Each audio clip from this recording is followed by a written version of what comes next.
Washing machine, electric oven, LPG cylinder, auto tank ও bulb ও বাং উৎপাদনকারী শিল্পের উপকরণ ও কাঁচামাল আমদানিতে, গিটার, পিয়ানো, ভায়োলিন ইত্যাদি এবং এদের জন্য প্রয়োজনীয় যন্ত্রাংশ আমদানিতে বিদ্যমান 5% রেগুলেটরি শুল্ক সম্পূর্ণ প্রস্তাব করছে।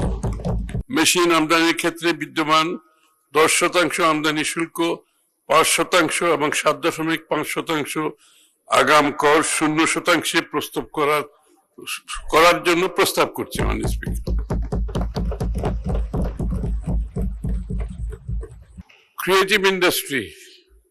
মাননীয় স্পিকার, দেশের সম্ভাবনাময় তরুণ প্রজন্মের মেধা মননকে কাজে লাগিয়ে একটি বৈশ্বিক মানের ক্রিয়েটিভ ইকোনমি গড়ে তোলার লক্ষ্যে এবং উচ্চমানের কন্টেন্ট ও চলচ্চিত্র নির্মাণ সামগ্রী যেন তরুণদের নাগালের মধ্যে থাকে, সেই জন্য বাজেটে কতিপয় পণ্যে শুল্ক করাদি কমানোর প্রস্তাব করছি। ডিজিটাল মিডিয়ায় ব্যবহৃত সঙ্গীতের মানোন্নয়ন, ক্রিয়েটিভ মিউজিক তৈরিতে সহায়তার জন্য প্রয়োজনীয় মিউজিক্যাল ইনস্ট্রুমেন্ট যেমন গিটার, পিয়ানো, ভায়োলিন ইত্যাদি এবং এদের জন্য প্রয়োজনীয় যন্ত্রাংশ আমদানিতে বিদ্যমান 5% রেগুলেটরি শুল্ক সম্পূর্ণ প্রস্তাব করছে। এছাড়াও চলচ্চিত্র ও ক্রিয়েটিভ মিডিয়ার কারিগরি দিক আন্তর্জাতিক স্তরে উন্নীত করার লক্ষ্যে উচ্চ প্রযুক্তির সিনেমাটোগ্রাফিক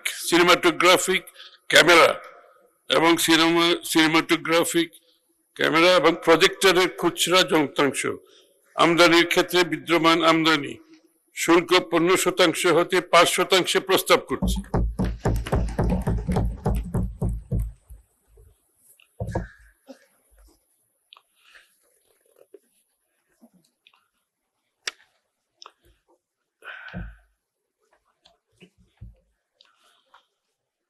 শিল্প খাত, স্থানীয় শিল্পের বিকাশ ও প্রতিরক্ষণের লক্ষ্যে নিম্নরূপ প্রস্তাব করছি।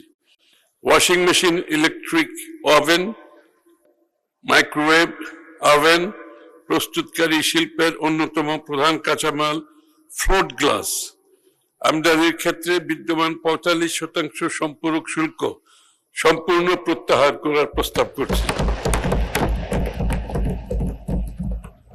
এলপিজি সিলিন্ডার, অটো ট্যাঙ্ক ও বাল্ব ও বাং উৎপাদনকারী শিল্পের উপকরণ ও কাঁচামাল আমদানিতে বিদ্যমান রেয়াতি ও শুল্ক অব্যাহতি সুবিধা আগামী 30 জুন 2027 পর্যন্ত বহাল রাখার প্রস্তাব করছি। দেশে বন সুবিধার অপব্যবহার রোধকল্পে সিনথেটিক ওভেন ফ্যাব্রিক্স আমদানিতে বিদ্যমান 10% সম্পূরক শুল্ক সম্পূর্ণ প্রত্যাহার করে 0% করার প্রস্তাব করছি। স্থানীয়ভাবে গড়ে ওঠা জিপসাম বোর্ড ও শীট উৎপাদনকারী শিল্পকে প্রতিরক্ষণ প্রদানের লক্ষ্যে জিপসাম বোর্ড ও শীট আমদানির উপর 20% রেগুলেটরি শুল্ক আরোপ করার প্রস্তাব করছি। এটা প্রোটেকশনের জন্য, যে আমাদের দেশে প্রস্তুত হচ্ছে, এই জন্য এটা প্রোটেকশনের জন্য।